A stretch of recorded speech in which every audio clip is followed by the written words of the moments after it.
अथ त्रैलोक्यमंगल विष्णु कवचम् श्री गणेशाय नमः।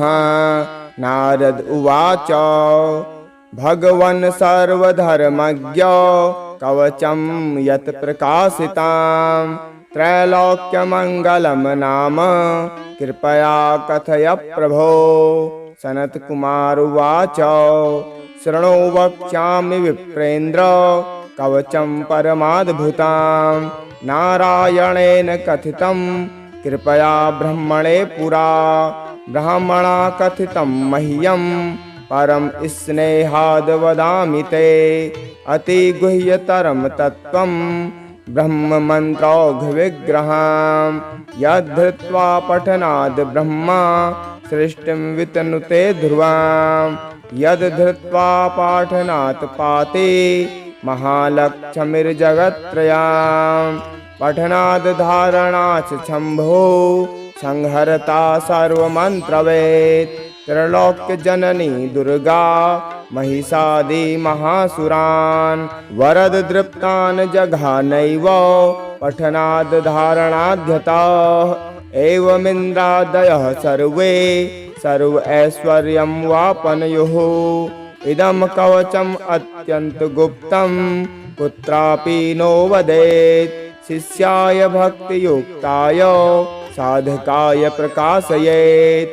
शठाय परशिष्याय दत्त्वा मृत्युं वापनुयात्। त्रैलोक्यमङ्गलस्यास्य कवचस्य प्रजापतिः ऋषिछन्दस्य गायत्री देवो नारायणः स्वयं। धर्मार्थकाममोक्षेषु विनियोगः प्रकीर्तितः। प्रणवो मे शिरः पातु नमो नारायणाय च। भालं मे नेत्रयुगलम् अष्टार्णो भुक्तिमुक्तिदाः। क्लीं पयाच्च श्रोत्रयुग्मं चैकाक्षरः सर्वमोहनाः। क्लीं कृष्णाय सदा घ्राणं गोविन्दायेति जिह्विकां। गोपीजनपदवल्लभाय स्वाहाननं मम। अष्टादशाक्षरो मन्त्रः कण्ठं पातु दशाक्षराः। गोपीजनवल्लभाय स्वाहा भुजद्वयां। क्लीं ग्लैं क्लीं श्यामलाङ्गाय नमः स्कन्धौ दशाक्षराः। क्लीं कृष्णः क्लीं करो पायात्। क्लीं कृष्णो मां गतोऽवतु हृदयं भुवनेशानः। क्लीं कृष्णः क्लीं स्तनो मम। गोपालायाग्निजायन्तं कुक्षे युग्मं सदावतु। क्लीं कृष्णाय सदा पातु पार्श्वयुग्मं मनुत्तमाः। कृष्ण गोविन्द कौपातां स्मराद्योडेयुतो मनोः। अष्टाक्षरः पातु नाभिं कृष्णेति द्वयाक्षरोऽवतु। पृष्ठं क्लीं कृष्णकं ग्लं क्लीं कृष्णाय द्विठान्तकाः। शक्तने सततं पातु श्रीं ह्रीं क्लीं कृष्णठद्वयाम्। उर्हु सप्ताक्षरः पायात् त्रयोदशाक्षरोऽवतु। श्रीं ह्रीं क्लीं पदतो गोपीजनवल्लभदन्ततः। भाय स्वाहेति पायुं वै क्लीं ह्रीं श्रीं सदसारणकः। जानुनी च सदा पातु ह्रीं श्रीं क्लीं च दशाक्षराः। त्रयोदशाक्षरः पातु जङ्घे चक्रादियुधायुधाः। अष्टादशाक्षरो ह्रीं श्रीं पूर्वको विषदर्णकाः। सर्वाङ्गं मे सदा पातु द्वारकानायको वले। नमो भगवते पश्चाद् वासुदेवाय तत्परां। ताराद्यो द्वादशार्णोऽयं प्राच्यां मां सर्वदावतु। श्रीं ह्रीं क्लीं चौदशार्णस्तु। ह्रीं क्लीं श्रीं षोडशार्णकः।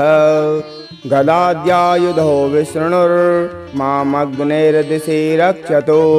ह्रीं श्रीं दशाक्षरो मन्त्रो दक्षिणे मां सदावतु। तारो नमो भगवते रुक्मणीवल्लभाय च स्वाहेति षोडशार्णोऽयं नैऋत्यां दिशि रक्षतु क्लीं हृषिके पदसाय नमो मां वर्णोऽवतु अष्टादशार्णकामन्तो वायव्ये मां सदावतु श्रीमाया कामकृष्णाय गोविन्दाय दुठो मनोः द्वादशार्णात्मको विष्णुरुत्तरे मां सदावतु वाग्भयं कामकृष्णाय ह्रीं गोविन्दाय तत्परां श्रीगोपीजनवल्लभान्ताय स्वाहा हस्तौ ततः द्वाविंशत्यक्षरो मन्त्रो मामैशान्यै सदावतु कालीयस्य फणा मध्ये दिव्यं नित्यं करोति तां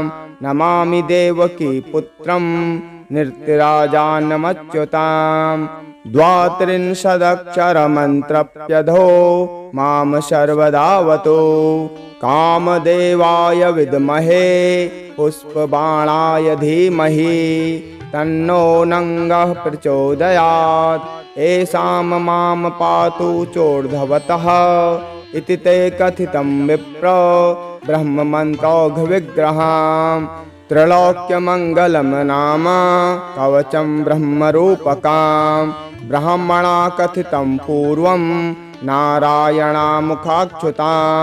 तव स्नेहान् मया ख्यातं प्रवक्तुं न कस्यचित् गुरुप्रणम्य विधिवत् कवचं प्रपठेत ततः सकृद्वि स्त्रिर्यथा ज्ञानं स हि सर्वतपोमयः मन्त्रेषु सकलेष्वेव देशिको नात्र संशयः शतम् अष्टोत्तरं चास्य पुरश्चर्या विधि स्मरात् हवनादीन दशांशेन कृत्वा तत्र साधयेत् ध्रुवां यदि स्यात् सिद्धकवचो विष्णुरेव भवेत् स्वयं मन्त्रसिद्धिर्भवेत् तस्य पुरश्चार्यविधानतः स्पर्धामुदधूय सततां लक्ष्मीर्वाणी वसेत् ततः पुष्पाञ्जलयष्टकं दत्त्वा मूलेनैव पठेत् सत्कृत् 10 वर्षसहस्राणि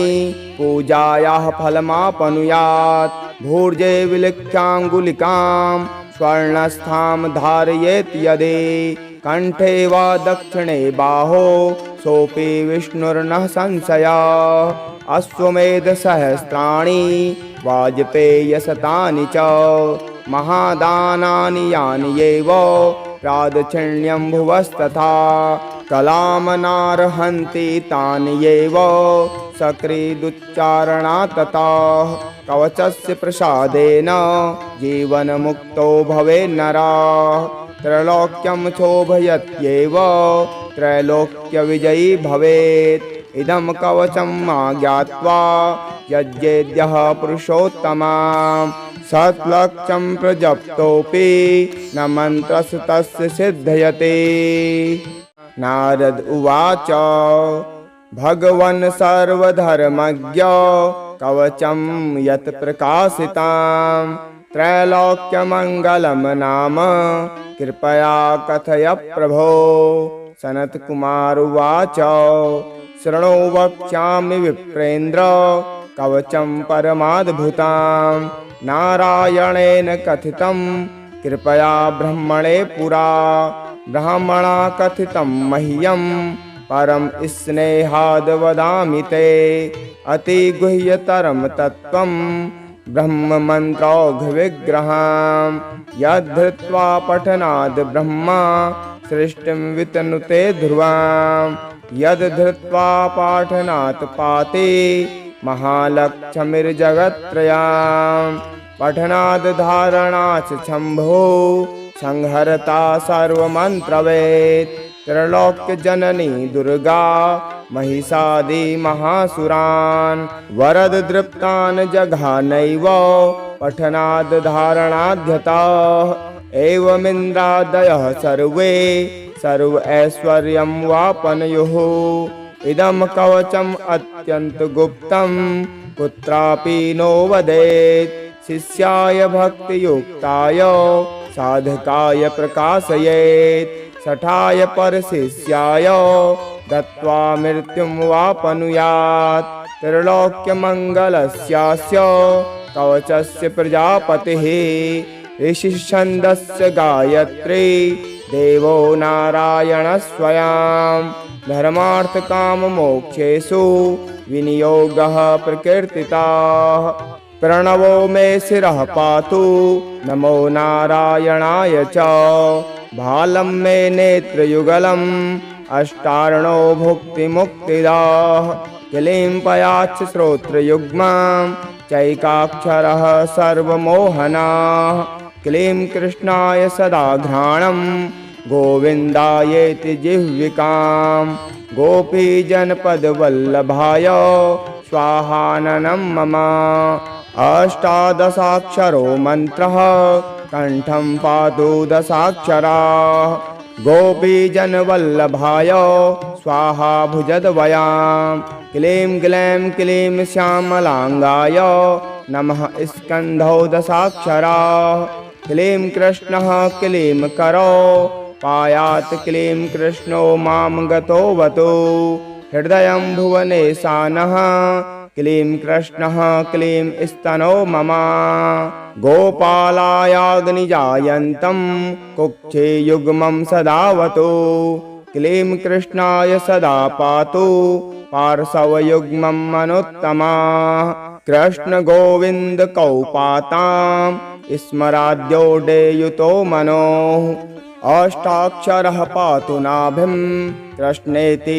द्वयाक्षरोऽवतु पृष्ठं क्लीं कृष्णकं ग्लं क्लीं कृष्णाय द्विठान्तकाः शक्तने सततं पातु श्रीं ह्रीं क्लीं कृष्णठद्वयाम् उर्हु सप्ताक्षरः पायात् त्रयोदशाक्षरोऽवतु श्रीं ह्रीं क्लीं पदतो गोपीजनवल्लभदन्ततः भाय स्वाहेति पायुं वै क्लीं ह्रीं श्रीं सदसारणकः जानुनी च सदा पातु ह्रीं श्रीं क्लीं च दशाक्षराः त्रयोदशाक्षरः पातु जङ्घे चक्रादियुधायुधाः अष्टादशाक्षरो ह्रीं श्रीं पूर्वको विशदर्णकाः सर्वाङ्गं मे सदा पातु द्वारकानायको वले नमो भगवते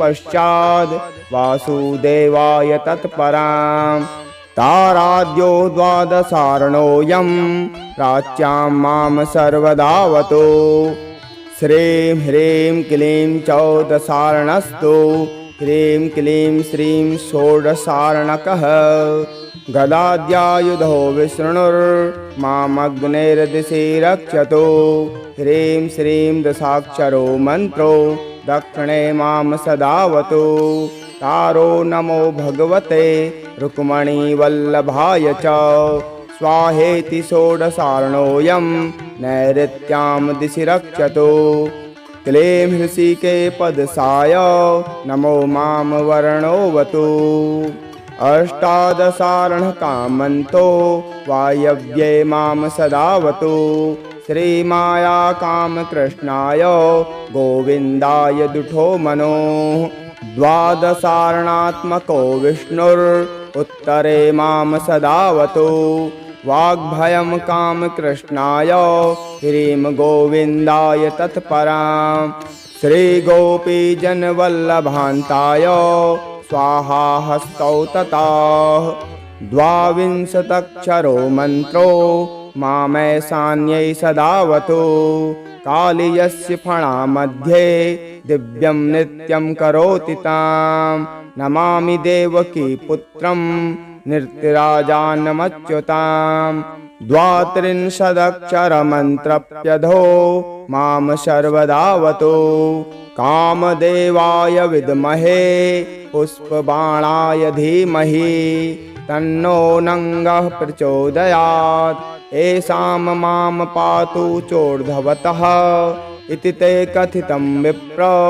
ब्रह्ममन्त्रौघविग्रहां त्रैलोक्यमङ्गलं नाम कवचं ब्रह्मरूपकां ब्रह्मणा कथितं पूर्वं नारायणामुखाच्युतां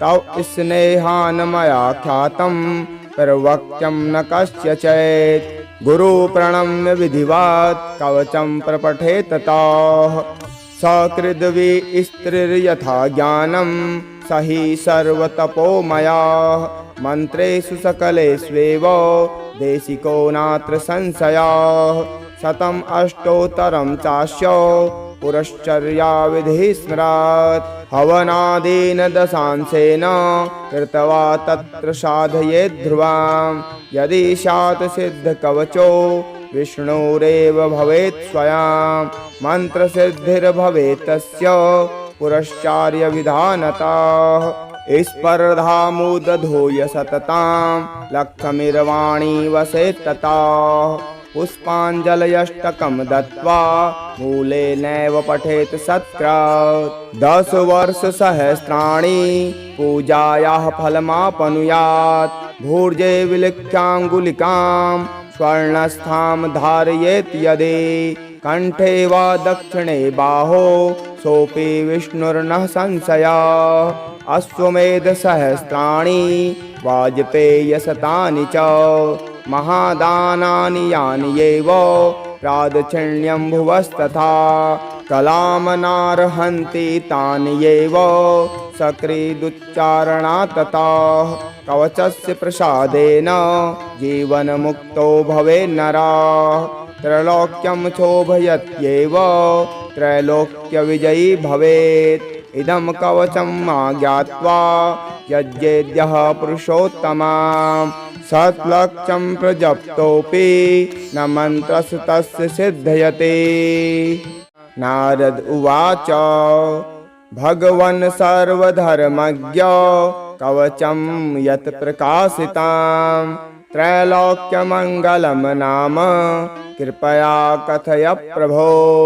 सनत्कुमार उवाच शृणु वक्ष्यामि विप्रेन्द्र कवचं परमाद्भुतां नारायणेन कथितं कृपया ब्रह्मणे पुरा ब्रह्मणा कथितं मह्यं परं स्नेहाद् वदामि ते अतिगुह्यतरं तत्त्वं ब्रह्ममन्त्रौघविग्रहं यद्धृत्वा पठनाद् ब्रह्मा सृष्टिं वितनुते ध्रुवां यद्धृत्वा पाठनात् पाते महालक्ष्मीर्जगत्त्रयां पठनाद् धारणाच् शम्भो संहरता सर्वमन्त्रवेत् त्रैलोक्यजननी दुर्गा महिषादि महासुरान् वरददृप्तान् जघानैव पठनाद् धारणाध्यतः एवमिन्द्रादयः सर्वे सर्व ऐश्वर्यं वापनयुः इदं कवचम् अत्यन्तगुप्तं कुत्रापि नो वदेत् शिष्याय भक्तियुक्ताय साधकाय प्रकाशयेत् शठाय परशिष्याय दत्त्वा मृत्युं वापनुयात् त्रैलोक्यमङ्गलस्यास्य कवचस्य प्रजापतिः ऋषिछन्दस्य गायत्री देवो नारायणः स्वयं धर्मार्थकाममोक्षेषु विनियोगः प्रकीर्तितः प्रणवो मे शिरः पातु नमो नारायणाय च भालं मे नेत्रयुगलम् अष्टार्णो भुक्तिमुक्तिदाः किलिं पयाच्च श्रोत्रयुग्मां चैकाक्षरः सर्वमोहनाः क्लीं कृष्णाय सदा घ्राणं गोविन्दायेति जिह्विकां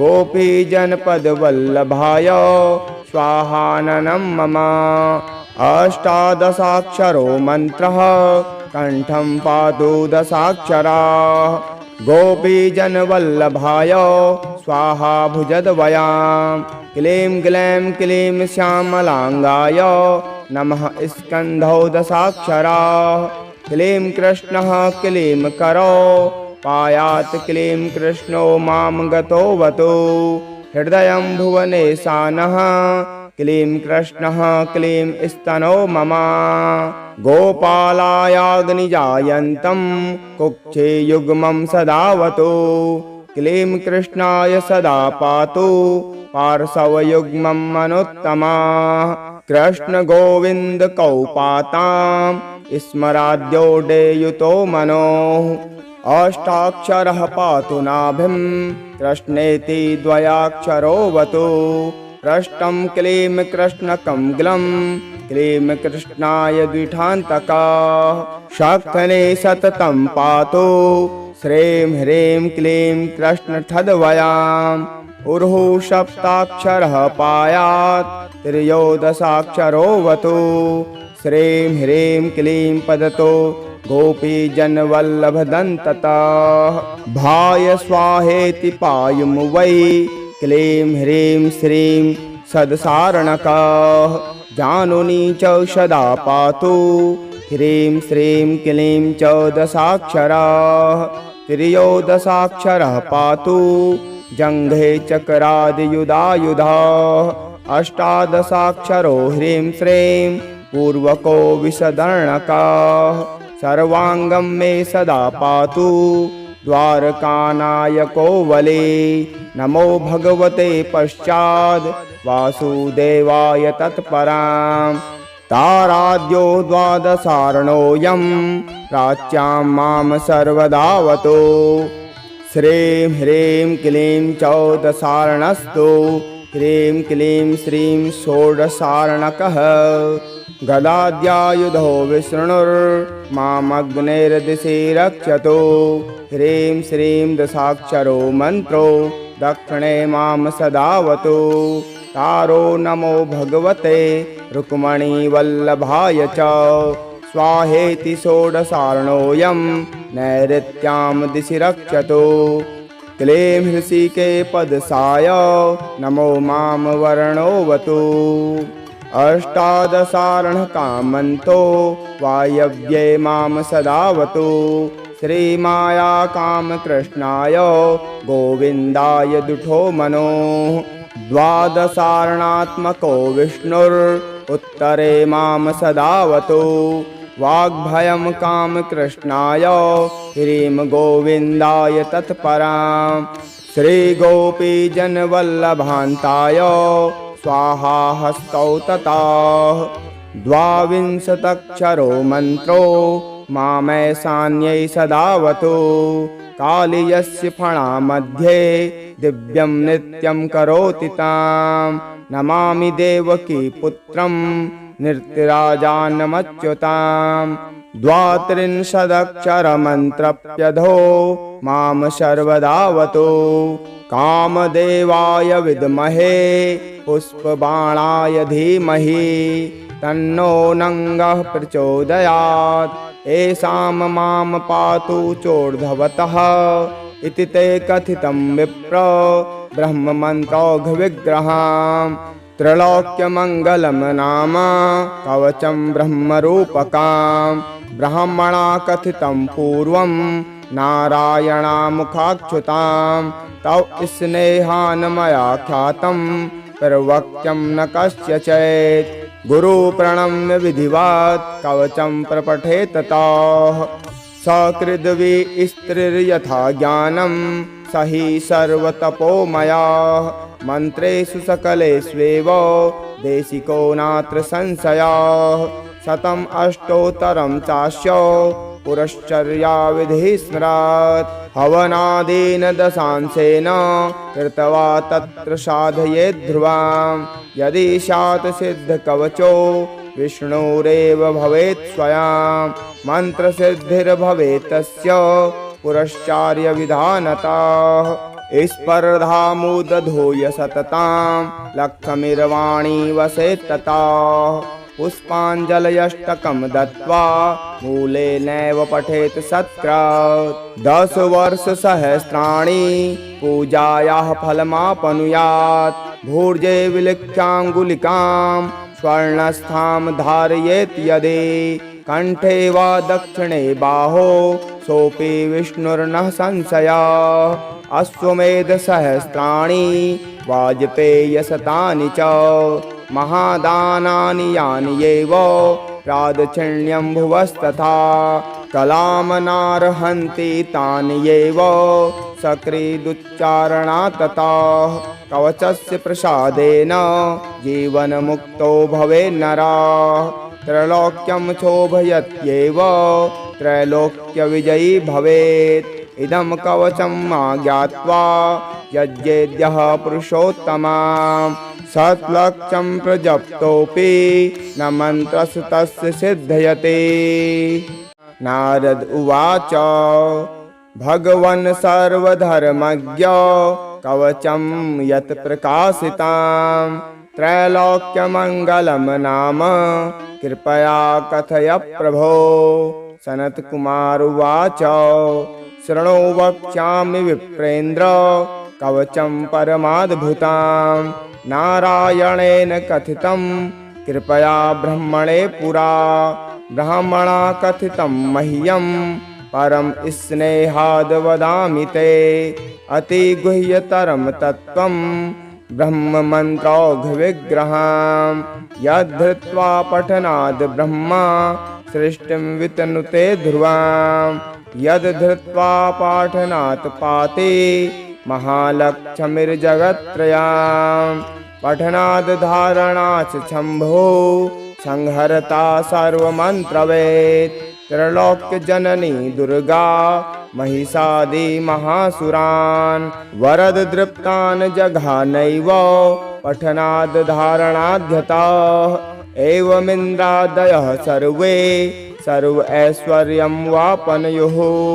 इदं कवचम् अत्यन्तगुप्तं कुत्रापि नो वदेत् शिष्याय भक्तियुक्ताय साधकाय प्रकाशयेत् शठाय परशिष्याय दत्त्वा मृत्युं वापनुयात्। त्रैलोक्यमङ्गलस्यास्य कवचस्य प्रजापतिः ऋषिछन्दस्य गायत्री देवो नारायणः स्वयं धर्मार्थकाममोक्षेषु विनियोगः प्रकीर्तितः। प्रणवो मे शिरः पातु नमो नारायणाय च भालं मे नेत्रयुगलम् अष्टार्णो भुक्तिमुक्तिदाः क्लीं पयाच्च श्रोत्रयुग्मं चैकाक्षरः सर्वमोहनाः क्लीं कृष्णाय सदा घ्राणं गोविन्दायेति जिह्विकां गोपीजनपदवल्लभाय स्वाहाननं मम। अष्टादशाक्षरो मन्त्रः कण्ठं पातु दशाक्षराः गोपीजनवल्लभाय स्वाहा भुजद्वयां क्लीं ग्लैं क्लीं श्यामलाङ्गाय नमः स्कन्धौ दशाक्षराः क्लीं कृष्णः क्लीं करो पायात् क्लीं कृष्णो मां गतोऽवतु हृदयं भुवनेशानः क्लीं कृष्णः क्लीं स्तनो मम गोपालायाग्निजायन्तं कुक्षे युग्मं सदावतु क्लीं कृष्णाय सदा पातु पार्श्वयुग्मं मनोत्तमा कृष्ण गोविन्द कौपातां स्मराद्योडेयुतो मनोः अष्टाक्षरः पातु नाभिं कृष्णेति द्वयाक्षरोऽवतु पृष्ठं क्लीं कृष्णकं ग्लं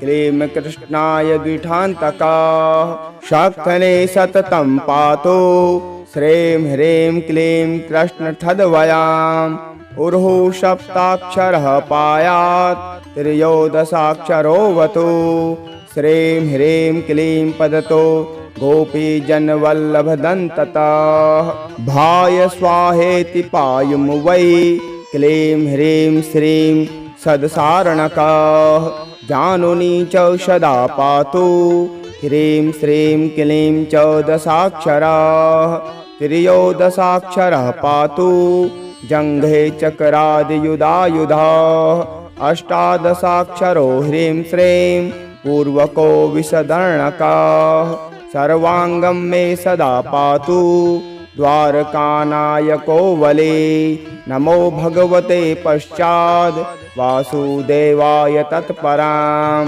ताराद्यो द्वादशार्णोऽयं प्राच्यां मां सर्वदावतु श्रीं ह्रीं क्लीं चौदशार्णस्तु ह्रीं क्लीं श्रीं षोडशार्णकः गदाद्यायुधो विष्णुर्मामग्नेर्दिशि रक्षतु ह्रीं श्रीं दशाक्षरो मन्त्रो दक्षिणे मां सदावतु तारो नमो भगवते रुक्मणीवल्लभाय च स्वाहेति षोडशार्णोऽयं नैऋत्यां दिशि रक्षतु क्लीं हृषिके पदसाय नमो मां वर्णोऽवतु अष्टादशार्णकामन्तो वायव्ये मां सदावतु श्रीमाया कामकृष्णाय गोविन्दाय दुठो मनो द्वादशार्णात्मको विष्णुरुत्तरे मां सदावतु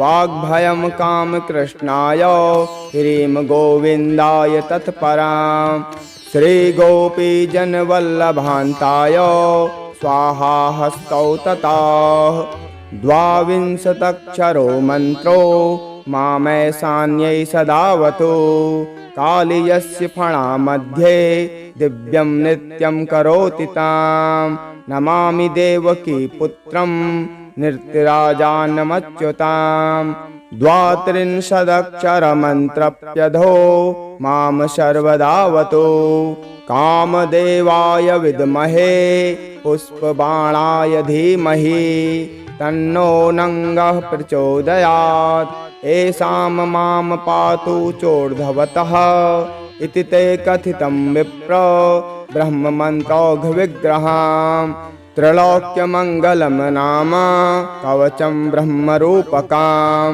ब्रह्मणा कथितं पूर्वं नारायणामुखाच्युतां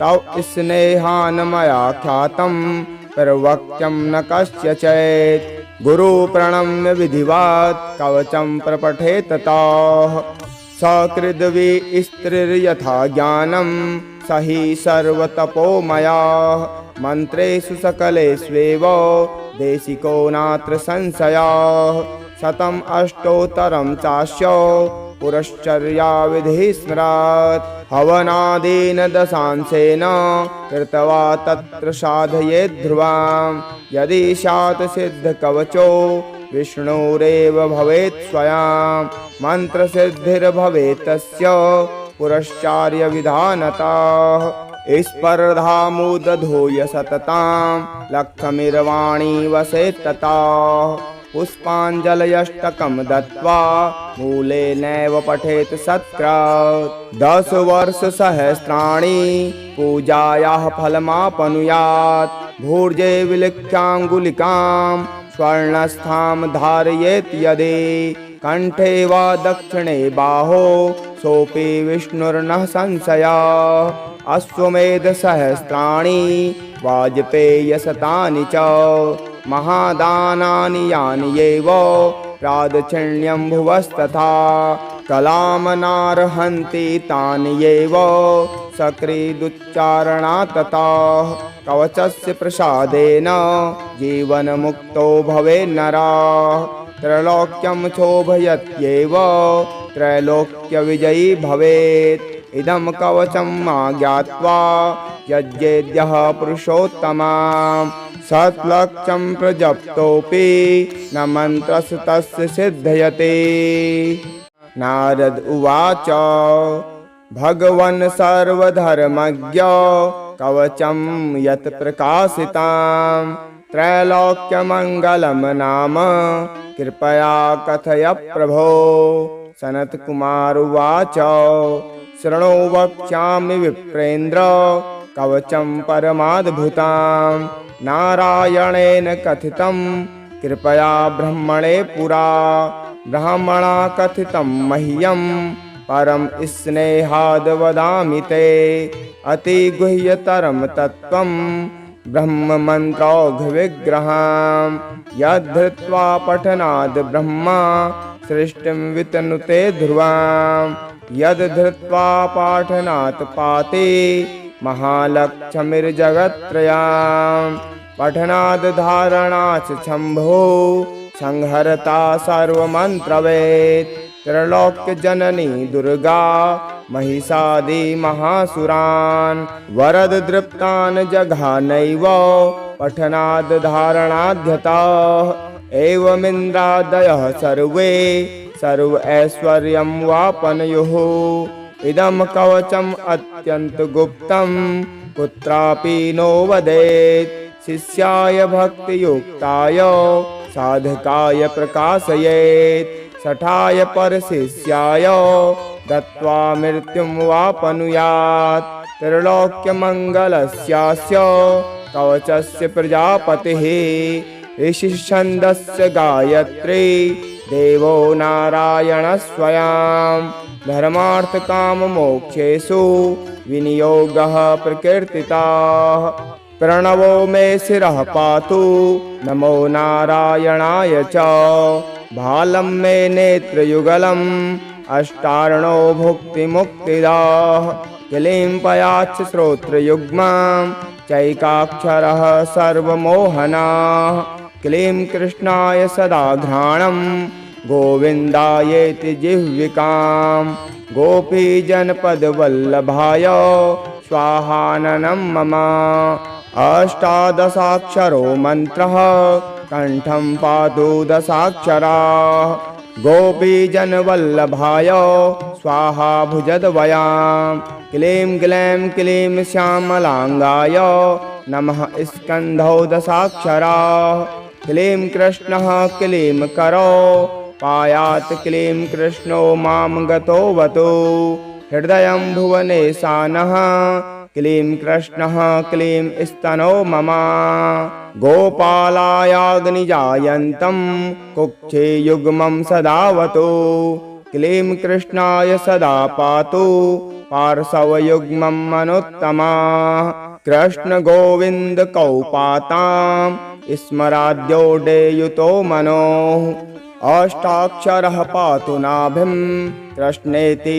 द्वयाक्षरोऽवतु पृष्ठं क्लीं कृष्णकं ग्लं क्लीं कृष्णाय द्विठान्तकाः शक्तने सततं पातु श्रीं ह्रीं क्लीं कृष्णठद्वयाम् उर्हु सप्ताक्षरः पायात् त्रयोदशाक्षरोऽवतु श्रीं ह्रीं क्लीं पदतो गोपीजनवल्लभदन्ततः भाय स्वाहेति पायुं वै क्लीं ह्रीं श्रीं सदसारणकः जानुनी च सदा पातु ह्रीं श्रीं क्लीं च दशाक्षराः त्रयोदशाक्षरः पातु जङ्घे चक्रादियुधायुधाः अष्टादशाक्षरो ह्रीं श्रीं पूर्वको विशदर्णकाः सर्वाङ्गं मे सदा पातु द्वारकानायको वले नमो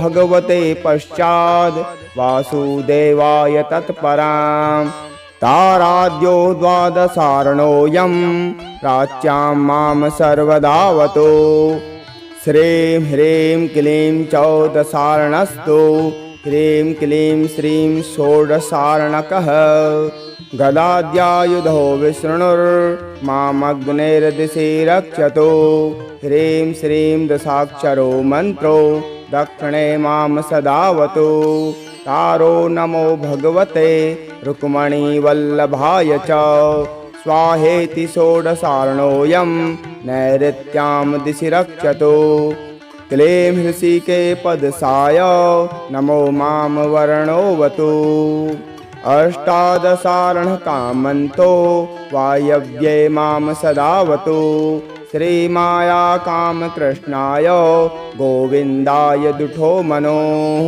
द्वादशार्णात्मको विष्णुरुत्तरे मां सदावतु वाग्भयं कामकृष्णाय ह्रीं गोविन्दाय तत्परां श्रीगोपीजनवल्लभान्ताय स्वाहा हस्तौ ततः द्वाविंशत्यक्षरो मन्त्रो मामैशान्यै सदावतु कालीयस्य फणा मध्ये दिव्यं नित्यं करोति तां नमामि देवकी पुत्रं नृत्यराजानमच्युतां द्वात्रिंशदक्षरमन्त्रप्यधो मां सर्वदावतु कामदेवाय विद्महे पुष्पबाणाय धीमहि तन्नो नङ्गः प्रचोदयात्। येषां मां पातु चोर्ध्वतः इति ते कथितं विप्र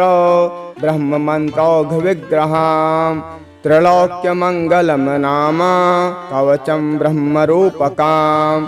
ब्रह्मणा कथितं पूर्वं नारायणामुखाच्युताम्। तव स्नेहान् मया ख्यातं प्रवक्ष्यं न कस्यचित्। गुरुप्रणम्य विधिवत् कवचं प्रपठेत ततः। सकृद्विस्त्रिर्यथा ज्ञानं स हि सर्वतपोमयः। मन्त्रेषु सकलेष्वेव देशिको नात्र संशयः। शतम् अष्टोत्तरं चास्य पुरश्चर्याविधिः स्मृत्। हवनादीन दशांशेन कृत्वा तत्र साधयेत् ध्रुवम्। यदि स्यात् सिद्धकवचो विष्णुरेव भवेत् स्वयं। मन्त्रसिद्धिर्भवेत् तस्य पुरश्चार्यविधानतः। स्पर्धामुदधूय सततां लक्ष्मीर्वाणी वसेत् ततः। पुष्पाञ्जलयष्टकं दत्त्वा मूले नैव पठेत् सत्कृत्। 10 वर्षसहस्राणि पूजायाः फलमाप्नुयात्। भूर्जे विलिख्याङ्गुलिकां स्वर्णस्थां धारयेत् यदि। कण्ठे वा दक्षिणे बाहो सोऽपि विष्णुर्नः संशयः। अश्वमेधसहस्राणि वाजपेयशतानि च महादानानि यानि एव प्रादक्षिण्यं भुवस्तथा। कलामनार्हन्ति तानि एव सकृदुच्चारणात् ततः। कवचस्य प्रसादेन जीवनमुक्तो भवेन्नरः। त्रैलोक्यं शोभयत्येव त्रैलोक्यविजयी भवेत्। इदं कवचं मा ज्ञात्वा यज्ञेद्यः पुरुषोत्तमः। सत्लक्ष्यं प्रजप्तोऽपि न मन्त्रस्तस्य सिद्धयते।